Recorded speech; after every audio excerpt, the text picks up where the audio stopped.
আসসালামু আলাইকুম, সকলকে স্বাগত জানাচ্ছি আজকের আরেকটি নতুন ব্লগে। আজ 28শে আগস্ট 2025 সাল, রোজ বৃহস্পতিবার। তো ঢাকার উদ্দেশ্যে রওনা দিলাম। সকাল থেকে এই পত্রিকার নিউজ দেখতেছিলাম, বিএসসি ইঞ্জিনিয়ার এবং ডিপ্লোমা ইঞ্জিনিয়ারদের একটা সংকট চলতেছে। তো আজকে আসলে আমি এই ব্যাপারটা নিয়ে কথা বলতে চাইতেছি যে বিষয়টা কি। বিষয়টা আপনারা সহজেই আসলে এখন পর্যন্ত ওয়াকিবহাল আছেন যে এটা কি হইতেছে এবং সবাই বোঝেন।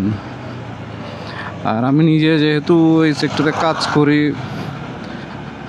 Diploma student, diploma engineer, technologist যাই বলেন না কেন, আমি নিজে যেহেতু এটার প্রোডাকশনের সাথে জড়িত আছি, আমি আসলে জানি যে এটার কোয়ালিটিটা আসলে কোন পর্যায়ে যায়। আমি দুইটা ফেজই আসলে কাজ করে আসছি নিজে, বিএসসি ইঞ্জিনিয়ার। তো সেই জায়গা থেকে যদি নির্মমভাবে বিশ্লেষণ করি তাহলে বলতে পারি আসলে দুজনের জায়গাটা সম্পূর্ণরূপে আলাদা, কর্মক্ষেত্র আলাদা।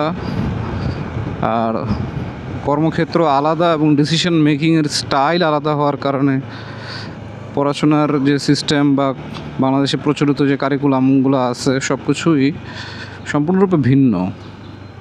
কিছুটা হয়তো বা সামঞ্জস্য থাকতে পারে, কিন্তু ভিন্নতা সম্পূর্ণরূপেই ভিন্ন আছে। বিএসসি ইঞ্জিনিয়ারিংয়ের ক্ষেত্রে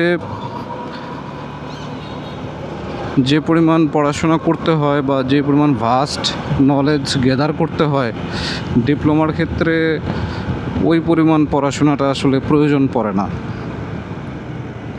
কারণ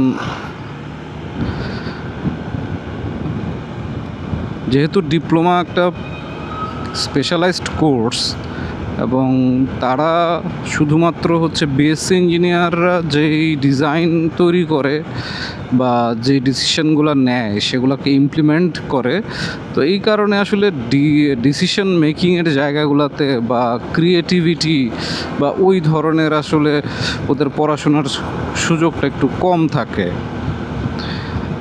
ওদের আসলে প্র্যাকটিক্যাল নলেজটা বা স্কিল ডেভেলপমেন্টটা বেশি করা হয়। কারিগরি সেক্টরেরটাও আসলে মূল মোটোটাই হচ্ছে স্কিল ডেভেলপমেন্ট করা।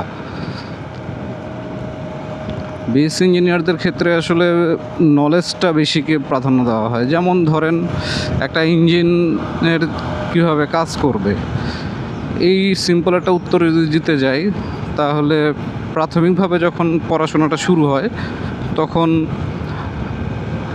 ইঞ্জিনের যে বেসিক ক্রাইটেরিয়াগুলো আছে সেটাও সেটাই পড়ানো হইতেছে।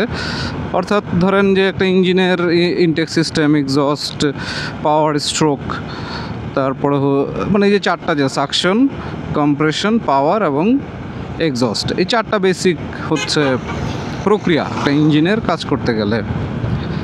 এই চারটা বিষয় দুজনের মধ্যে সমান আছে। এখন এই যে চারটা প্রক্রিয়া কীভাবে কাজ করবে, কোন পয়েন্টে কোনটা কাজ করবে, এইটার আবার একটা তাপগতিবিজ্ঞানের কিছু ব্যাখ্যা থাকে যেগুলো থার্মোডাইনামিকলি অ্যানালাইসিস করতে হয়।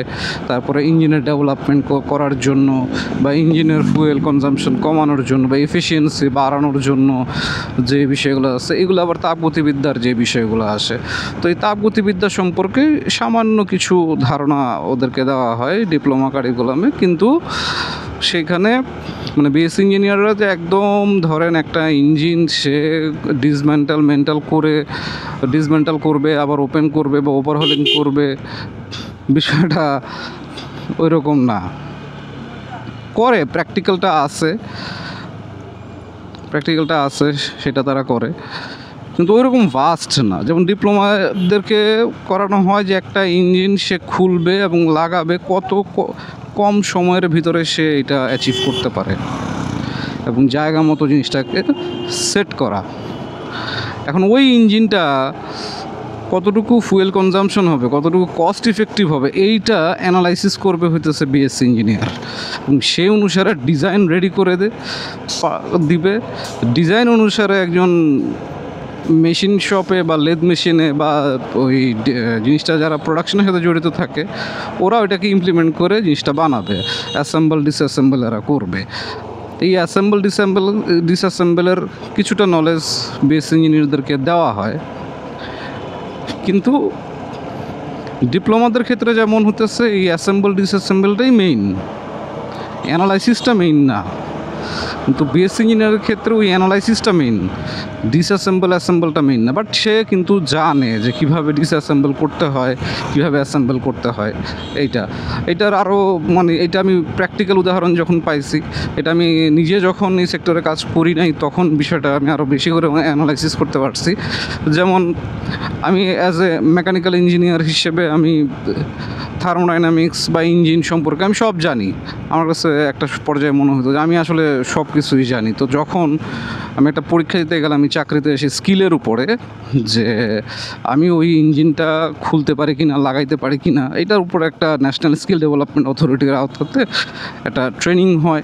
যেহেতু আমি ডিপ্লোমাদেরকে ট্রেনিং করাবো তাই আমার একটু এটা জানার প্রয়োজন। তো তখন আমার ডিপার্টমেন্ট আমাদেরকে এই বিষয়গুলো শেখায়। তো ওইটা করতে গিয়ে ওই সময় পরীক্ষার সময় আমি কিন্তু প্রথম পরীক্ষাতে আমি আসলে ফেল করে গেছিলাম, কারণ যিনি আমাকে জাজমেন্ট করতেছিলেন উনি ডিপ্লোমা ইঞ্জিনিয়ারই ছিলেন। মানে বিষয়টা এরকম না যে উনি আমাকে ইচ্ছা করে ফেল করা দিয়েছেন, উনি আমাকে যেই জিনিসগুলো জিজ্ঞেস করছেন এই জিনিসগুলো আসলে আমরা কখনোই বিএসসিতে পড়ি নেই বলতে কি, ধরেন অটোমেটিক পাম্প বা এসি পাম্প যেটা আছে, আমরা পড়ছি এসি পাম্প। এখন এই এসি পাম্পটা দেখতে কেমন এইটা আমি দেখি নাই, কিন্তু এটা কিন্তু ডিপ্লোমাদেরকে দেখানো হয়। এখন এসি পাম্পের কাজ করার যে প্রক্রিয়া, বা আমি তারা বললাম যে ভাই আপনি আমাকে থার্মোডাইনামিক্স সম্পর্কে এই ইঞ্জিনের যে থার্মোডাইনামিক্স যা যা আছে সব জিজ্ঞেস করতে পারেন, আমি সবগুলো পারি। তো বললো যে স্যার আপনি পারেন আমি জানি, কিন্তু আপনি তো এই ইঞ্জিনের এই যে এই ছিদ্রটা বা এই নাটটা কীভাবে লাগাইতে হবে এটা তো আপনি জানেন না স্যার। এখানে যেই প্রশ্ন যেটা আসছে আপনাকে এইটারই অ্যান্সার করতে হবে, ওই একটা প্রশ্নের উত্তর তো আপনি আরেকটা দিলে হবে না স্যার। এই কারণে দেখা গেল পরে যখন আমি বুঝতে পারলাম যে না আসলেই জানার অনেক কিছু আছে। তো ইঞ্জিনিয়ারিংয়ের ক্ষেত্রে এই যে টেকনোলজিস্টটা, তো সে তো এটা অ্যানালাইসিস করেই জিনিসটা আবিষ্কার করছে বা করছে, কইরা এটাকে ইমপ্লিমেন্ট করতেছে। আপনি বড় বড় পাওয়ার প্ল্যান্টগুলোতে যান, মেজর ডিসিশন কিন্তু বিএসসি ইঞ্জিনিয়াররাই নিতেছে, ইমপ্লিমেন্টেশনের পার্টটা কিন্তু ডিপ্লোমা ইঞ্জিনিয়াররা করতেছে। এখন এই ডিপ্লোমা ইঞ্জিনিয়ার এখন বলতে পারেন যে আপনি কেন ইঞ্জিনিয়ার লাগাইতেছেন, টেকনোলজিস্ট কেন লাগাইতেছেন না? হ্যাঁ, এটা একটা ভ্যালিড যুক্তি, কারণ ইঞ্জিনিয়ারিং পাস করতে গেলে যে পরিমাণ ডিফেন্স দিতে হয়, যে পরিমাণ মেন্টাল স্ট্রেস নিতে হয়, কারিগরি বোর্ডের আওতায় ডিপ্লোমা পাস করতে গেলে আসলে ওই পরিমাণ স্ট্রেস নিতে হয় না। কারণ আমি দেখেছি যে আমার স্টুডেন্টদেরকে যখন আমি পড়াইছি, আমি চেষ্টা করছি ওদেরকে পুরো সিলেবাস কভার আপ করে পুরো জিনিসটা ওদেরকে বোঝানোর জন্য, কিন্তু এক পর্যায়ে দেখতে গেলাম কিন্তু পরীক্ষার যখন প্রশ্ন আসে সেই গদবাঁধা একই প্রশ্ন আসতেছে, প্রশ্নগুলা মানে টেকনিক্যাল না বা ইনোভেটিভ না, জাস্ট মুখস্থ বিদ্যার মতো আসতেছে এবং একই জিনিস বারবার আসতেছে, যেটা আপনার বিএসসি ইঞ্জিনিয়ারিংয়ের ক্ষেত্রে কিন্তু এইরকম না। বিএসসি ইঞ্জিনিয়ারিংয়ের ক্ষেত্রে সাবজেক্টগুলোতে কিন্তু প্রচুর ইনোভেশন করা হয় এবং কোয়েশ্চেনগুলোকে কিন্তু ওইভাবেই সেট আপ করা হয়। আপনি বুয়েট বা বড় মানে আমি যে বিশ্ববিদ্যালয়ে পড়াশোনা করেছি কুয়েটে, সেখানে আমি দেখেছি যে আমরা যতই পড়াশোনা করে গেছি, বেসিক যা ডেভেলপড হয়েছে সেই কাজ করতে পারছে। তো এই সেন্সগুলোতে মানে সেই আসলে পাস করতে পারছে, এই কারণে আমারও প্রথম মুখস্থ করার কোনো সুযোগ ওখানে ছিল না। তো এইখানে আমি দেখতে পাচ্ছি যে ইঞ্জিন কিভাবে কাজ করতেছে, এই প্রশ্নটা কমন প্রশ্ন। ইঞ্জিন কাকে বলে এটা একটা কমন প্রশ্ন, তো ওইখানে তো এটা কমন প্রশ্ন ছিল না, ইনোভেশনের একটা জায়গা ছিল।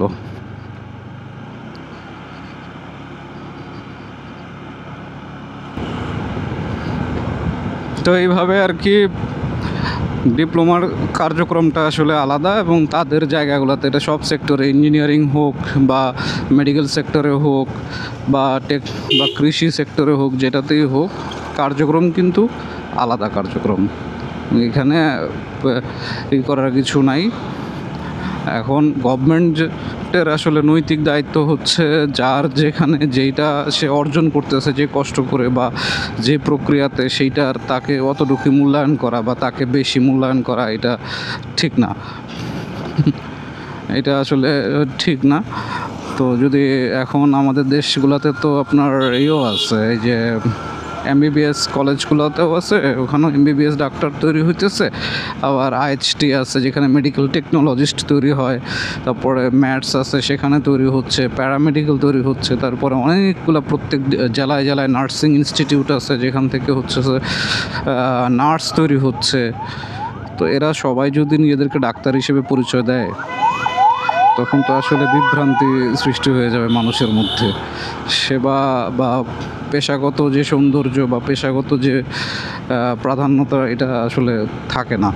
তো ওই হিসেব করে আমাদের আসলে উচিত, এবং কারিগরি শিক্ষা বোর্ডেরও উচিত, যে ডিপ্লোমা এটাকে আসলে প্রকৌশলী না বলে এটাকে আসলে একজন ইমপ্লিমেন্টর বা টেকনোলজিস্ট হিসেবে দেওয়াই উচিত। এবং টেকনোলজিস্ট হিসেবে দিয়ে দেওয়া উচিত। এবং আরেকটা যেটা বিষয়, যে উপসহকারী প্রকৌশলী এবং সহকারী প্রকৌশলী, যেহেতু উপসহকারী প্রকৌশলী এখানে আসলে বিএসসি ইঞ্জিনিয়ারদের আসা উচিতই না আমি মনে করি, এবং নবম গ্রেডেই থাকা উচিত। নবম গ্রেড থেকে বা প্রথম শ্রেণীর নাগরিক হিসেবে উঠে আসা উচিত। এবং যারা ডিপ্লোমা টেকনোলজিস্ট আছেন তাদের জন্য যে এককভাবে দশম গ্রেডটা বরাদ্দ রাখা উচিত, এটাও আমি আসলে সমর্থন করি না।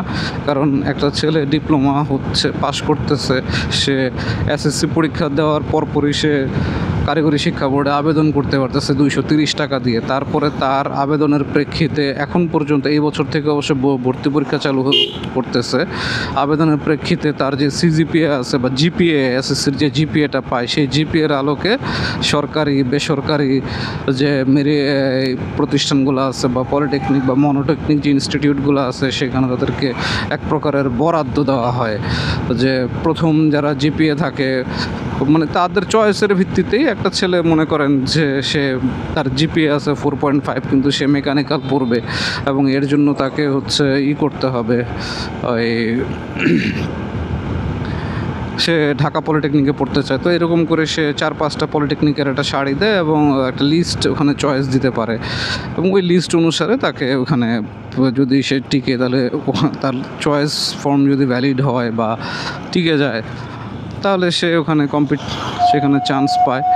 যখন সে ওখানে নির্বাচিত হওয়ার পরে তার ওই লিস্টটা সেই ওই প্রতিষ্ঠানের যে অনলাইন যে সিস্টেম আছে সেখানে পাঠানো হয়। কারণ কারিগরি শিক্ষা বোর্ডের একটা নিজস্ব ডিজিটাল প্ল্যাটফর্ম আছে, যে প্ল্যাটফর্মের সাথে প্রত্যেকটা নিবন্ধিত পলিটেকনিক মনোটেকনিক সংযুক্ত থাকে, তাদের ইউনিক একটা আইডি পাসওয়ার্ড থাকে, সেইটা দিয়ে সেই যার আইডিতে ওই নির্বাচিত বা সিলেক্টেড স্টুডেন্টদেরকে তালিকাগুলো দেওয়া হয় এবং তাদেরকে জানানো হয় যে অমুক তারিখে এসে তোমরা ভর্তি হবে। এখন ভর্তি হইতে যখন আসে তখন বোর্ড একটা ফি নেয়, আর প্রতিষ্ঠান কিছু ফি রাখে গেম টেম বিভিন্ন ক্ষেত্রে, এবং ভর্তি প্রক্রিয়াটা হইতেছে তার শুধুমাত্র কাগজপত্রটা সে জমা দিয়ে যায়, এবং জমা দেওয়ার পরে ওই কাগজপত্রগুলো প্রতিষ্ঠানেই থাকে, এবং এখানে প্রতিষ্ঠান থেকে যারা ভর্তি হয়েছে তাদের ব্যাপারগুলোতে টিক চিহ্ন দিয়ে ওকে করে দেওয়া হয়।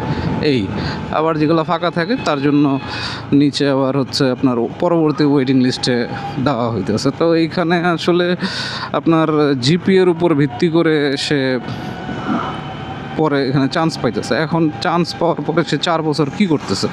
4 বছর তো সে ওই গদ বাঁধা মুখস্থ বিদ্যাই করতেছে। তারে হ্যাঁ, প্রত্যেকটা পলিটেকনিকগুলোতেই দেখবেন বা মনোটেকনিক বা সবগুলো জায়গায় কিন্তু বিএসসি ইঞ্জিনিয়াররাই হয় নবম গ্রেডে জয়েন করতেছে এবং ইনস্ট্রাক্টর হিসেবে জয়েন করতেছে। কিন্তু জয়েন করার পরে তারা যেই নলেজটা নিয়ে আসতেছে, বিএসসি ইঞ্জিনিয়াররা যে নলেজটা তাদেরকে দিতে চাইতেছে, সেটা আসলে দিয়ে লাভ হইতেছে না। কারণ দিন শেষে ওই কারিগরি শিক্ষা বোর্ডের নির্দিষ্ট কিছু প্রশ্ন আছে, এর বাইরে বা সেই প্রবিধানের বাইরে আসলে যাওয়ার কোনো সুযোগ নেই। ফলে আপনার কোয়ালিটি প্রোডাক্ট কিন্তু তৈরি হইতেছে না। ফলে এই কোয়ালিটি প্রোডাক্ট আবার কি করতেছে, সে যে আবার দ্বিতীয় শ্রেণীর 10ম গ্রেডে যে চাকরিটা আছে সেইটাতে সে কম্পিট করতেছে, এবং আমরা লোকলজ্জার ভয়ে বিএসসি ইঞ্জিনিয়াররা ওইখানে আবেদনই করতে পারতেছে না। কারণ ওই লোকলজ্জার ভয় বা নিয়োগ বিধিটা ওইভাবেই, ওই স্ব প্রতিষ্ঠান তাদের নিয়োগ বিধিটা ওইভাবেই করে রাখছে। কারণ এই ব্যাপারেও আবার নির্দেশনা ছিল 87 সালে, 94 সালে সরকারের কাছে নির্দেশনা ছিল যে বিএসসি ইঞ্জিনিয়ারদেরকে 10ম গ্রেড দেওয়া হবে। এটা প্রথম শুরু করে, বা দ্বিতীয় শ্রেণীর মর্যাদা দেওয়া হবে আর কি। এটা প্রথম শুরু করে হইতেছে আপনার জেনারেল এইচ.এম. এরশাদ। উনি এই পুরো সেক্টরটাকে এই কাজটা করে দিছে। তো এটা দেওয়ার পরে এখন ওই ছেলেটা ওই 10ম গ্রেডে যাইতেছে। আর পক্ষান্তরে কী হইতেছে, ধরেন বিএসসি ইঞ্জিনিয়ার বা যারা সায়েন্সে পড়তেছে ইন্টারমিডিয়েট পরীক্ষা দিতেছে, ইন্টারমিডিয়েট পরীক্ষা দেওয়ার পর সে কেউ ইঞ্জিনিয়ারিংয়ে যাইতেছে, কেউ মেডিকেলে যাইতেছে। আর বিশাল একটা সংখ্যক ঢাকা ইউনিভার্সিটি বা অন্যান্য যে পাবলিক বিশ্ববিদ্যালয়গুলো আছে ওখানে তারা জয়েন করতেছে, এখন ওখানে পড়াশোনা করতেছে। এখন দেখা গেল কি যে বিভিন্ন দপ্তরগুলোতে আপনার 13 গ্রেডের কম্পিউটার অপারেটর বা হেড অ্যাসিস্ট্যান্ট, তারপরে 16 গ্রেডের অফিস সহায়ক কাম কম্পিউটার অপারেটর, আর 13 গ্রেডে আছে কম্পিউটার অপারেটর। তারপর এই যে পোস্টগুলোতে যখন অ্যাকাউন্ট্যান্ট, এই পোস্টগুলোতে যখন আবেদন করতেছে, আবেদনের সর্বনিম্ন যোগ্যতা স্নাতক দেওয়া আছে। তাহলে ওই একই ব্যাচের দুইজন আমি ইঞ্জিনিয়ারিং পড়ে আমি 9ম গ্রেডে যাইতে পারতেছি না, উনিও 9ম গ্রেডে আসতে পারতেছে, কিন্তু ইঞ্জিনিয়ারিংয়ে যেহেতু আমার একটা জায়গা আছে, উনি যেহেতু আসতে পারে নাই, তো উনি যদি চায় জীবন জীবিকার জন্য অ্যাকাউন্টেন্ট পদে আবেদন করবে জাতীয় বিশ্ববিদ্যালয় বা ইসে থেকে, তখন তাকে কিন্তু সেই 13 গ্রেডে আবেদন করতে হইতেছে। সে কিন্তু পদোন্নতি পায়া সেই পয়েন্টে আস্তে আস্তে তার জীবন থেকে কিন্তু 20 বছরের চাকরিকাল হয়ে গেছে। তো এইসব বিষয় বিবেচনা করলে আসলে, তো এই যে একটা বৈষম্য, যে মেধার যে একটা অপচয়, যার ফলে কী হইতেছে, ব্রেইন করতেছে এখন। অপরদিকে আপনি কী করলেন, ডিপ্লোমা যারা পাস করতেছে ওরাও একটা কম্পিটিটিভ পরীক্ষা দিয়েই 10ম গ্রেডে আসতেছে। এমন না যে তারা শুধু বসলো আর 10ম গ্রেডে চাকরিটা পায়ে গেল, তা কিন্তু না। তারা আবার সেই চাকরির জন্য পড়াশোনা হ্যান ত্যান সব করলো। কিন্তু পক্ষান্তরে আসলে এই একটা গ্রুপ সুবিধা নিতেছে, আর বাকি যে হাজার হাজার মায়ের সন্তান যারা এত কষ্ট করে অনার্স পাস করলো, মাস্টার্স পাস করলো, তারা কি করবে? আমার অফিসটাতেই আমি দেখতে পাচ্ছি যে আমার একজন অফিস সহায়ক কম্পিউটার অপারেটর, যিনি একটা পাবলিক বিশ্ববিদ্যালয় থেকে আপনার অনার্স করছে, মাস্টার্স করছে, সে 16 গ্রেডে জয়েন করছে, এবং তার আরেকজন জয়েন করছে 13 গ্রেডে। 13 গ্রেডে জয়েন করছে। 13 গ্রেডে যে জয়েন করছে সে তো এখন বাধ্য হয়ে 13 গ্রেডে কয় টাকা বেতন, সব মিলে 20,000 টাকা ক্রস করতেছে না। আর 10ম গ্রেডে যখন জয়েন করতেছে ইঞ্জিনিয়ারিং ডিপার্টমেন্টগুলোতে, তখন কিন্তু তার স্যালারি 20,000 টাকা ক্রস করে যাচ্ছে, 16,000 টাকা বেসিকে। প্রথমার্ধেই সে কিন্তু 24-25,000 টাকা পাইতেছে।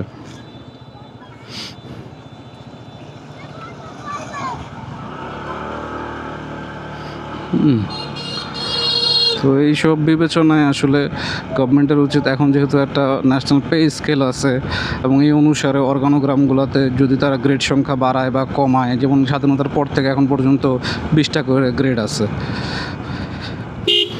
তো এই গ্রেডগুলো করতেই হয়েছে কারণ সবাইকে যাতে অ্যাকোমোডেট করা যায়।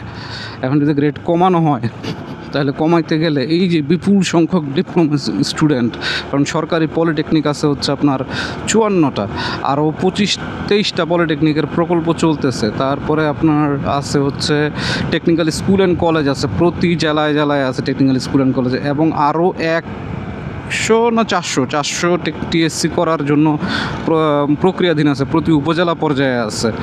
তো এইসব জায়গা থেকে টিএসসি থেকে তো ডিপ্লোমা এখন খুব একটা বেশি বেরোইতেছে না, কিন্তু পলিটেকনিক থেকে তো বেরোইতেছে। এবং বেসরকারি পর্যায়ে যদি আমরা চিন্তা করি, সেই পলিটেকনিকের সংখ্যা প্রায় 600। এখন এককভাবে কারিগরি শিক্ষা বোর্ড প্রতি বছরে 4বার করে ডিপ্লোমা ইঞ্জিনিয়ারিংয়ের পরীক্ষা হয়। 4বার বলতে একটা সেমিস্টারে 2টা করে পরীক্ষা হয়, মানে সেমিস্টার ফাইনাল, এবং সেই ফাইনালে যারা ফেল করে ওদেরকে আবার রেফার দিতে হয়, সেটাও একটা পাবলিক পরীক্ষা হিসাবে আসে। তো এরকম বছরে 4টা, এবং দেখা গেছে যে স্টুডেন্ট সংখ্যা প্রায় 10 লাখ সারা বাংলাদেশে। তো এরা তো আসলে ডিপ্লোমা কোর্সটা কমপ্লিট করে বেরোয় আসতেছে, তো এদের তো আসলে ওইভাবে জব মার্কেটটাও হইতেছে না। এবং তাদেরকে যদি আপনি আবার সরাসরি 10ম গ্রেডেও দিতেছেন, আর অন্যদিকে এই ডিপ্লোমা বেরোতেছে আবার প্রতি পাবলিক বিশ্ববিদ্যালয়, তারপরে হচ্ছে আপনার এই ইসের থেকে ওই কী যেন বলে ওই যে প্রাইভেট বিশ্ববিদ্যালয়গুলো থেকেও কিন্তু প্রচুর গ্র্যাজুয়েট বেরোচ্ছে, ইঞ্জিনিয়ারিং বাদেই বেরোচ্ছে কিন্তু ইকোনমিক্স আছে, MBA করা, BBA করা প্রচুর স্টুডেন্ট আছে, তারা আসলে যে আবার বাধ্য হইতেছে নবম গ্রেডে জয়েন করার জন্য। তো এই কারণে আসলে যেটা আসলে করা উচিত যে এইটা আসলে দশম গ্রেডে উপসহকারী প্রকৌশলী বা সহকারী এইটা আসলে এখানে রাখাই উচিত না। এইটা আমি মনে করি যে আরও নিচের দিকে নিয়ে আসা উচিত। কম্পিউটার অপারেটরে যারা সেইখানে BSc নিয়ে সেইখানে স্নাতক কেন চাইবে? দশম গ্রেডের নিচে যে এই পোস্টগুলো আছে বা 11 গ্রেড বা দ্বিতীয় শ্রেণী যেটা আমরা ধরতেছি 10 থেকে 11, এই গ্রেডের বাইরে যারা জয়েন করবে এদের জন্য তো আসলে স্নাতক পাস করা বা স্নাতকোত্তর ডিগ্রি পাওয়া এটা তো আসলে ঠিক না। তারা ওখানে দেখা গেলো যে তারা ডিপ্লোমা করে আসতে পারে, এবং যে ছেলেটা স্নাতক করছে সে কেন 13 গ্রেডে জয়েন করবে? তার সামাজিক মর্যাদাটা কোথায় থাকতেছে? এবং তো এটা তো একটা বিশাল বড় বৈষম্য। তো আমার যেটা মনে হয় যে আসলে নবম যারা অনার্স পাস করে এদের জন্য প্রথম শ্রেণী বা অর্থাৎ স্নাতক যারা পাস করতেছে, সেটা ইঞ্জিনিয়ারিং হোক, মেডিকেল হোক বা যেই সাবজেক্টগুলোতেই হোক, তারা আসলে নবম গ্রেডেই জয়েন করা উচিত বা প্রথম শ্রেণীতে। এবং তারপরের যে পদগুলো আছে যে আপনার এই যে ধরেন এই কম্পিউটার অপারেটর বা এইগুলাতে আপনার ওই 10-এর নিচে বা 11, 12, 13-তে থাকুক, বাট সেখানে স্নাতক পাশের একটা ছেলের জয়েন করার প্রয়োজন নেই। আমি এটা মনে করি আপনার 10, 11 এই পোস্ট পর্যন্ত আপনি 10 নম্বরের পর্যন্ত স্নাতক দেন এবং ওই পদগুলোকে ওইভাবে সন্নিবেশিত করেন। আর ডিপ্লোমা যারা করতেছে এদেরকে যেহেতু তারা পূর্ণাঙ্গ ইঞ্জিনিয়ার হইতে পারতেছে না, সেই ক্ষেত্রে তাদেরকে টেকনোলজিস্ট নাম দেওয়া যেতে পারে এবং তাদেরকে 11 থেকে 12 মানে সর্বোচ্চ 11 পর্যন্ত প্রমোশন যাতে পায় সেই ব্যবস্থা করা যেতে পারে। কিন্তু যখনই আপনি এবং সেক্ষেত্রে বলতে পারেন তারা ইমপ্লিমেন্ট কারা করবে? তারাই করবে ইমপ্লিমেন্ট। 11 গ্রেডে যখন সে জয়েন করতেছে, সে টেকনোলজিস্ট হিসেবে জয়েন করতেছে, তো সিভিল টেকনোলজি থেকে সে পাশ করে এসে উপসহকারী প্রকৌশলী না হয়ে যে হয়ে গেল যে সহকারী প্রকৌশলীর আওতায় সে সিভিল টেকনোলজিস্ট 1 বা এরকম আর কি। তো এইটা আসলে আমার মনে হয় করা উচিত, তাহলে পূর্ণাঙ্গ মেধার আসলে মূল্যায়ন হয়। দিন শেষে আমরা যারা পলিটেকনিকগুলোতে বা এই স্কিল ডেভেলপমেন্ট সেক্টরগুলোতে কাজ করি, আমরা আসলে এই জিনিসগুলো খুবই দেখতে পাই। আরেকটা কাজ আমাদের দেশে খুবই হয়ে থাকে, সেটা হচ্ছে স্কিল ডেভেলপমেন্টের কাজ। এই স্কিল ডেভেলপমেন্টের ক্ষেত্রে দেখা গেছে যে এইটার জন্য আসলে আপনার কোনো বয়স লাগবে না। গভর্নমেন্ট এই সেক্টরে প্রচুর ইনভেস্টমেন্ট করে, বিদেশ থেকে প্রচুর ঋণ আসে, ফ্রি ট্রেনিংয়ের ব্যবস্থা আছে। অর্থাৎ যারা দেখা গেলো যে ডিপ্লোমাও করলো না বা মূল পড়াশোনার মূল ধারা থেকে যারা ঝরে পড়ে গেছে, এদেরকে একটা অর্থনৈতিক কার্যক্রমের সাথে সম্পৃক্ত করার জন্য এদেরকে বিভিন্ন ধরনের ছোটোখাটো স্কিল করানো হয়। ধরেন আপনি ওয়েল্ডিংয়ের উপরে 4 মাসের একটা স্কিল ট্রেনিং করে নিলেন, এবং এটার জন্য আপনাকে একটা অনলাইন সার্টিফিকেট ইস্যু করা হয়, কম্পিটিটিভ একটা পরীক্ষা নেওয়া হয়। ইন্ডাস্ট্রির যে পার্সনরা থাকে, ইন্ডাস্ট্রিতে যারা কাজ করে, ওরা এসে আপনার পরীক্ষাটা নেয়। পরীক্ষা নেওয়ার পরে আপনি যদি কম্পিটেন্ট হন, এখানে কিন্তু পাস এবং ফেল বা এরকম কোনো কিছু নাই। ধরেন আপনার 5টা জব আছে, 5টা ওয়েল্ডিংয়ের 5টা পজিশনে আপনাকে জব মারতে হবে। তো আপনি 5টা জবের জায়গায় দেখা গেলো যে 5টাই করছেন, তো আপনি কম্পিটেন্ট হয়েছেন। আর কিন্তু যদি আপনি 5টা হয় নাই, আপনি সেখানে ধরেন যে আপনি একটা বাকি আছে, তো সেই ক্ষেত্রে আপনি নট ইয়েট কম্পিটেন্ট, মানে এখন আপনি যোগ্য হন নাই। তো সেই জন্য আপনি পরবর্তীতে আবার যখন ব্যাচের সাথে আবার এটার অ্যাসেসমেন্ট, এটাকে বলা হয় পরীক্ষা নয়, কিন্তু এটাকে বলা হয় অ্যাসেসমেন্ট। যখন আপনি অ্যাসেসমেন্টটা দিয়ে দিলেন, তখন সেটা মেকআপ হয়ে গেল এবং নাম হয়ে গেল যে সেটা এই আপনার ওটা মেকআপ হয়ে চলে আসলো জিনিসটা। তো এইভাবে কিন্তু গভর্নমেন্ট আসলে প্রচুর স্কিল ডেভেলপমেন্ট করতেছে। বিদেশি NGO থেকে সাহায্য আসতেছে, সব কিছুই আসতেছে এবং খুবই অল্প সময়ে কিন্তু তারা দক্ষতা হইতেছে। এবং আমাদের দেশ থেকে যে প্রচুর পরিমাণে লোকজন বহির্বিশ্বে যেটা যায়, প্রবাসী যারা যায়, এরা কিন্তু এই বিষয়টা জানে। এবং এই ক্ষেত্রে সবচেয়ে বড় স্টেক হোল্ডার হইতেছে প্রবাসী কল্যাণ মন্ত্রণালয়ের যে BMET আছে বা জনশক্তি কর্মসংস্থান ব্যুরো। এই ব্যুরোর আওতায় সারা বাংলাদেশে 110টা টেকনিক্যাল ট্রেনিং ইনস্টিটিউট আছে, সেন্টার আছে, বাট এগুলো হয় টিটিসি, এবং 6টা মেরিন ইনস্টিটিউট আছে। 110টার ভিতরে 104টা আছে আপনার টিটিসি এবং 6টা আছে মেরিন টেকনোলজি। এই মেরিন টেকনোলজিগুলোতেই আসলে 4 বছর মেয়াদে ডিপ্লোমা করানো হয়। আর টিটিসিগুলোতে বিভিন্ন ধরনের ট্রেডে সম্পূর্ণ বিনা খরচে 3 মাস মেয়াদি, 4 মাস মেয়াদি, বরঞ্চ আরও বৃত্তি দিয়ে, টাকা দিয়ে আপনাদেরকে যাবেন, টাকা দিয়ে এই ট্রেনিংগুলো করানো হইতেছে। এখন তারাও যদি বলে যে আমরাও ডিপ্লোমা সমমান, তাহলে তো আবার তখন ডিপ্লোমাদেরও গায়ে লেগে যাবে। ওরা কিন্তু অত বেশি পড়াশোনা জানাও না, বলে আপনি পড়াশোনা জানেন না, কোনো সমস্যা নেই, আপনি কিন্তু কাজ জানেন, তো আপনাকে কিন্তু আপনাকে কাজটাই করতে হইতেছে। আপনি যা কাজ করবেন পারিশ্রমিক পাবেন, এভাবে চলতেছে। তো তখন আপনি একজন ডিপ্লোমা ইঞ্জিনিয়ার আন্ডারে কাজ করতেছেন। তো সরকার কিন্তু এই সেক্টরটাতেও প্রচুর ইনভেস্ট করছে। তো আমি যেটা মনে করি আসলে যার যার সম্মানের জায়গাটা রেখে বাকি কাজটুকু এগিয়ে নেওয়া উচিত। তো এইভাবে করলে আসলে সবাই ভালো থাকবে। অর্থাৎ নবম গ্রেড যেটা আছে, যারা অনার্স পাস করে তাদের জন্য নবম গ্রেড, 10ম গ্রেড উন্মুক্ত রাখা উচিত, এবং উপসহকারী প্রকৌশলী এই পদটাকে নাম এখানেই রাখেন আপনি, কিন্তু সেইটা আপনি নিয়ে যান 11 গ্রেডে নিয়ে যান, এবং তারা পদোন্নতি পেয়ে আসুক। এবং যারা অনার্স পাস করছে তারা কেউই আসলে দ্বিতীয় শ্রেণীর, মানে সর্বোচ্চ প্রথম এবং দ্বিতীয় শ্রেণীর চাকরিতে আবেদন করার যোগ্যতা রাখেন। আর তৃতীয় শ্রেণীর চাকরিতে যাতে কেউ আবেদন করতে না পারে। একটা অনার্স মাস্টার্স পাস করা একটা ছেলে যদি তৃতীয় শ্রেণীর 16 গ্রেডে চাকরি করে, মাত্র 16,000 টাকা বেতন পায়, সব মিলে 14-15 হাজার টাকা বেতন পায়, তাহলে এটা আসলে একটা লজ্জাজনক রাষ্ট্র হিসেবে, এবং আমাদের যারা শিক্ষক আছেন, যারা পড়ান, আমাদেরকে পড়াইছেন বা দিয়েছেন, এটা আসলে খুবই একটা অপমানজনক হয়ে যায়। তো মোটা দাগে বলতে গেলে আমার অবস্থানটা আসলে এরকমই, যে আমি চাই যার যার সম্মান এবং রেসপেক্টের জায়গাটা রেখেই সবাই কাজ করুক, সবাই সবার জায়গা দেখ, এবং যার যার জায়গা আসলে কেউ চাইলে কারো জায়গা কেউ নিতে পারবে না। অতীতের যে ভুলগুলো হয়েছিল সেখান থেকে বের হয়ে এসে একটা সমতার ভিত্তিতে সমাজ প্রতিষ্ঠা করা, তা না হলে আমাদের এই যে গণ-অভ্যুত্থান যেটা হলো, এত মানুষের আত্মত্যাগ, এগুলো সব কিছু আসলে বৃথা হয়ে যাবে। পরাজিত শক্তি আসলে হাসবে আমাদের উপরে। পরাজিত শক্তি আমাদের উপরে অলরেডি হাসতেছে যে আমরা নিজেরা কী করতেছি। আমরা কেউই বসতেছি না, কেউ মানে শাহবাগ দখল না করা পর্যন্ত, রাস্তায় নেমে মানুষকে অত্যাচার না করা পর্যন্ত উপদেষ্টাদের কানে বা গভর্নমেন্টের কানে বিষয়গুলো যায় না। তো এটা না যাওয়ার কারণে অনেক ধরনের জটিলতা সৃষ্টি হইতেছে। তো দয়া করে অনুরোধ করব আমাদের সরকার মহাবাহাদুরকে, যে বিষয়গুলো নাগরিক হিসেবে, যে নাগরিকরা যখন আবেদন করে, নাগরিকদেরকে রেসপেক্ট করে তাদেরকে কিভাবে সমাধানে আনা যায় সেইটার ব্যবস্থা করা। সম্মান, যার যার সম্মানের জায়গায়, যার যার রিজিকের জায়গাগুলোতে ঠিকঠাক করা, যাতে একজন মানুষ সম্মানের সাথে এই রাষ্ট্রে বসবাস করতে পারে, একজন মানুষ সম্মানের সাথে তার পরবর্তী প্রজন্মর জন্য একটা দিক নির্দেশনা রেখে যেতে পারে, পরবর্তী প্রজন্ম যেন বলতে পারে যে না, আমার আগের প্রজন্ম এই কাজটা করে গেছে। এখন তো এই যারা এই যে ডিপ্লোমার এই বিষয়টাতে ওই সময় এরকম কাজ করছিল, এটা তো এখন খুবই প্রশ্নবিদ্ধ হয়ে গেছে, তাই না?